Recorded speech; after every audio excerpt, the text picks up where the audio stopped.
네, 한강 신도시에서 서울 9호선 김포공항역까지 운행하는 경전철 김포 골드라인이 골병 라인으로 불리고 있습니다. 출퇴근 시간대 숨을 쉴 수 없을 만큼 붐벼서 승객들이 쓰러지는 사고가 잇따랐는데요. 아주대학교 교통시스템공학과 유종은 교수 나와 계십니다. 안녕하세요. 네, 안녕하세요. 예, 나와주셔서 감사하고요. 네. 이게 지옥철 평균 그 열차 혼잡률이 242%라고 하는데 이게 어느 정도인 건가요? 242%가? 이게 사실 상상하기 어려운 정도 수준인데요. 보통 우리가 이제 그 정원 대비 1.5배 그러니까 150% 정도 되면 예. 이게 움직이기가 사실 불가능하거든요. 예.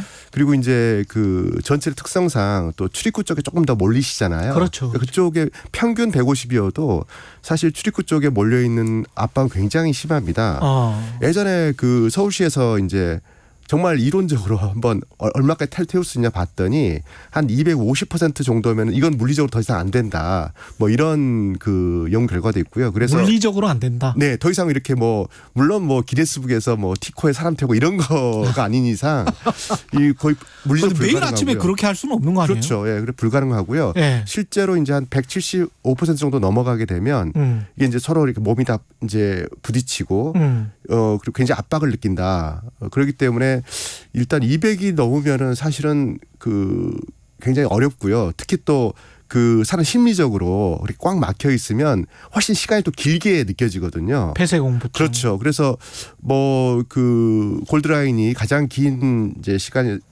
32분 정도인데 보통 한 10분 타신다 하더라도 심리적으로는 한 20분 이상씩 이렇게 꽉 막혀 있는 상태로 느끼시니까 굉장히 위험합니다. 이게 평균이면 진짜 혼잡한 시간대인 출퇴근 시간대는 이게 더 수치가 높을 수 있다는 이야기네? 지금 그 또 뭐 일부 측정치를 보면 거의 뭐 300%에 300%? 예, 뭐 280% 이런 이야기 나오니까 이거는 돈 내고 타란 이야기예요. 이런 거를? 근데 이제 이거는 너무하는 거 아니에요? 그러니까 정말로 무슨 뭐 기네스북 신기록 세우듯이 막 밀어 넣는 거죠. 어쨌든 뭐 출근해야 되니까 이제 그런 굉장히 위험한 상태입니다. 이거 근데 이 만들 때부터 왜 이렇게 만들었습니까? 예, 이게 대표적으로 그 첫 단추를 잘못 낀 그런 사례인데요. 그 지금 이제 김포시 인구가 50만이 넘어갑니다. 근데 이제 이게 처음 그 논의됐을 때 90년대 그다음에 2000년 초반에 그때 이제 김포 한강 신도시가 이제 막 그 2003년도에 논의될 때였거든요. 그때 인구가 이제 10만 대였습니다. 10만 대. 예. 그래서 뭐 그 미래를 본다 그러면 50만 정도의 도시에서는 최소한 우리 서울에서 보는 그런 이제 일반적인 중전철, 좀 큰 전철이 필요한데 이게 뭐 막상 잘 진행이 잘 안 되니까 그냥 우리 돈을 해버리자 김포시에서. 그래서 김포시에서. 이렇게 그래서 이제 이렇게 비용이 적게 드는 그렇다고 아주 비용이 적게 드는 것도 아니었는데 이런 이제 그 두량짜리 조그만 이제 경전철을 했는데 또 그때 조금 더 우리가 미래를 생각했다 그러면 역사라도 조금 넓게 뭐 지하철 9호선이 그런 사례입니다.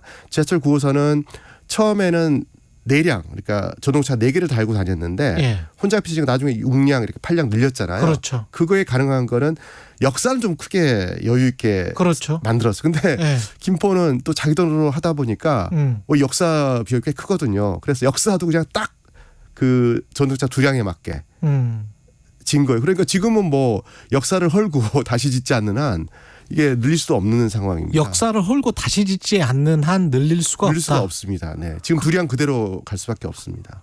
방법이 없네요. 방법이 없습니다. 네. 그러면은 배차 간격이라도 이렇게 빨리 조정한달지 좁힌달지 이런 거는 됩니까? 이제 지금 이제 그 우리 지하철 용어가 이제 편성이란 말이 이게 뭐냐면 전동차를 몇 대 달고 다니냐거든요. 우리 뭐 지하철 1, 2, 3, 4, 5선은 한 10대씩 달고 다니거든요. 그게 한 편성이거든요. 근데 이제 지금 이 김포 골드라인은 작은 거 2량을 하나의 편성으로 이제 버스 한 대인 거죠. 요게 지금 이제 23편성이 있습니다. 근데 이제 23편성을 가지고 정말 그 편도 32분 정도 걸리니까 정말 이렇게 가장 짧게 배차를 해도 지금 한 이제 3분 7초라고 하거든요. 기술적으로.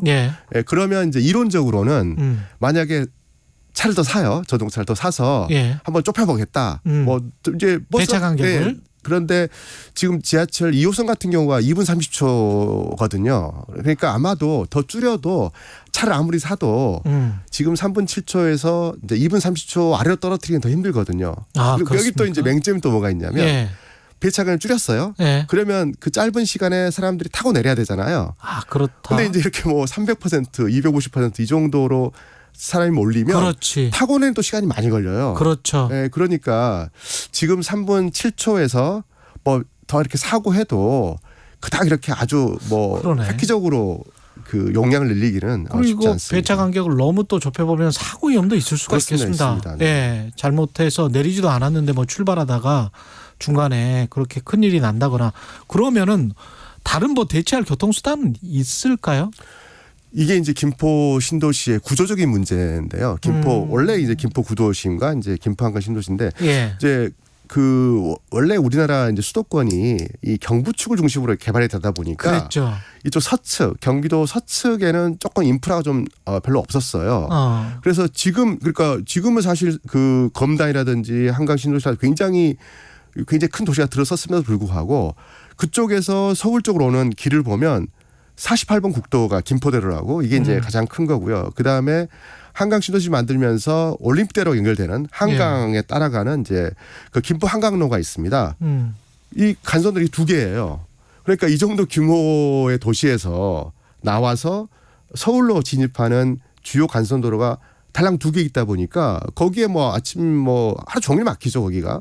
이제 그런 상황이다 보니 버스를 투입한다 하더라도 버스가 너무 이렇게 막히는 거예요. 예. 그래서 정말로 이게 그 이 정도의 도시에 그리고 앞으로 계속 도시가 확장하는데 간선도로가 달랑 2개 있다. 예. 이거는 사실 상상하기 어려운 상황인데 일반적인 상식에서.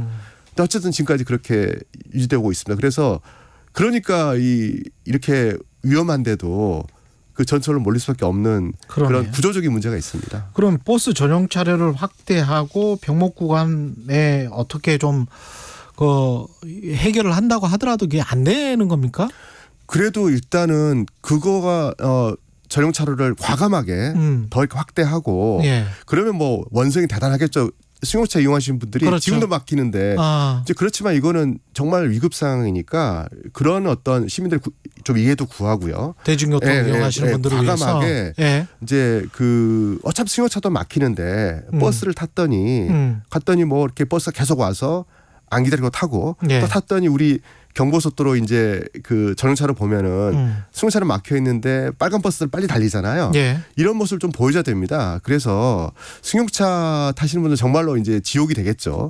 그렇지만 전체 김포 시민들의 어떤 안전을 위해서라도 승용차를 조금 희생하고 버스 전용 차선으로 좀 과감하게 더 확보해야 된다. 더 확보하는 수밖에 없다. 네, 그렇습니다. 그 리버버스 뭐 그 수상에서 뭐 수상 택시 비슷하게 수상 버스라고 할 수 있겠습니다. 네네. 그런 수륙 양용 버스 뭐 이런 이야기도 하고 있고 김포시는 수륙 양용 버스, 서울시는 리버버스 이런 건데 이거는 현실적입니까? 현실적이지 않고요. 일단 수륙 양용버스는 말 나온 지 그냥 하루 만에 그냥 접었고요. 이제 리버버스는 말이 버스지만 이게 이제 페리입니다. 배거든요. 근데 이거는 예전에 그러니까 그 2007년도죠. 그 한강 수상 택시 떠올리시면 될 것 같아요. 예, 그랬죠. 오세훈 시장 때 그때도. 잠실에서 여의도 이제 했는데 그게 뭐 2만 명 타겠다고 했는데 실제로 그 막상 이제 운영해 보니까 하루에 한 100명 정도 타세요. 근데 그 중에서 비쌌어. 그때도 5만 원인가 그랬던 것 같아요. 아니요. 그리고 5천 원 정도 5천 원이었나? 근데 이제 그나마 여기 여의나루 선착장만 하더라도 그래 조금 걸어갈만 하잖아요. 그렇죠. 잠실 거기 그 올림픽대로 지하로 해서 고수지 지나가야 되는데 거기는 또 그렇게 접근성이 되는구나. 안 되거든요. 이제 그러다 보니까 그때 한 100명 정도 하루에 타시는데 그 중에 한번 그 조사를 해보니까 출퇴근용으로 타신 분은 18명? 그러니까 거의 뭐 관광용으로? 그렇죠. 나머지 분들은 그냥 관광 타시는 거고 실제 출퇴근 통행으로는 이게 이용하기가 너무 불편한 겁니다. 이게 지금 뭐 행주대교 남단에 무슨 뭐 저 수상 터미널 같은 거를 만든다. 근데 김포 신도시에서 행주대교 남단까지 가는데 하세월이죠, 뭐. 그것도 하세월일 거 아니에요. 꽤 거리가 되던데 그것도요. 그래서 일단 뭐 접근성 측면에서 사실 이게 뭐 거의 어떤 그 선호를 갖기가 어렵고요. 이거 둘 다 예. 탁상 공무원이군요. 그다음에 좀 문제가 예. 이 영국 이제 템즈강에서 한 템즈강은 사실 한강에 비하면 정말로 뭐 시냇물입니다. 사실 한 250m, 한강은 1km 정도 되는 굉장히 유속도 빠르고 이런 예. 큰 이제 강이잖아요. 예. 근데 만에 하나 이렇게 뭐 바람이라 불다든지 비 오고 기상 상태가 좀 안 좋으면 안 되네. 안 되죠. 그러면 예. 출퇴근이라고 하는 거는 항상 지속 가능해, 항상 믿을 수 있어야 되잖아요. 그렇죠. 타러 갔는데 오늘 뭐 기상 상태로 오늘 운행을 안 합니다. 이래버리면 그렇죠. 황당하잖아요. 그래서 그런 안정성 문제에서도 그렇고요. 뭐 마지막은 이제 이게 용량이 이제 한 200명 정도 되는데 그러면 뭐 지금 김포 골드라인이 170명 되니까 예. 비슷한데 예. 이거는 3분에 한 대씩 오는데 아. 배가 3분에 한 대씩 올 수 있습니까? 불가능하잖아요. 그것도 안 되네. 예, 그래서 물론 이제 리버버스까지 나오는 그런 그 정말 그 고충은 이해는 하지만 대책으로서 현실성은 좀 없다고 봅니다. 그럼 한 10초도 안 남았는데 근본적인 대책은 지금 당장은 없는 거네요. 시민분들이 정말로 협조해 주셔야 됩니다. 조금만 그 분산을 시키기 위해서요. 예. 30분 먼저 나오셔서 열차 타시고 좀 늦게 나오시고 그다음에 아니면 기업들이 좀 협조를 해주든. 서울에 있는 그렇죠. 기업들이 조금 뭐 그 출퇴근 시간을 이렇게 플렉서블하게 해준다든지 뭐 이런. 여기까지 아주대학교 교통시스템공학과 유정훈 교수였습니다. 고맙습니다. 네, 감사합니다. 세계보건기구 WHO가 1급 발암물질로 지정한 미세먼지.